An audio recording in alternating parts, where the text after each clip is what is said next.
paripurna DPRD Banda Aceh dalam rangka pengambilan sumpah jabatan dan pelantikan wali kota dan wakil wali kota Banda Aceh masa jabatan tahun 2025-2030 dengan resmi saya buka dan terbuka untuk umum.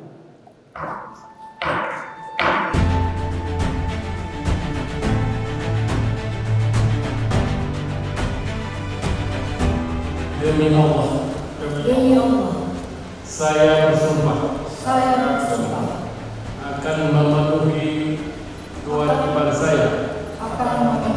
kewajiban saya sebagai wali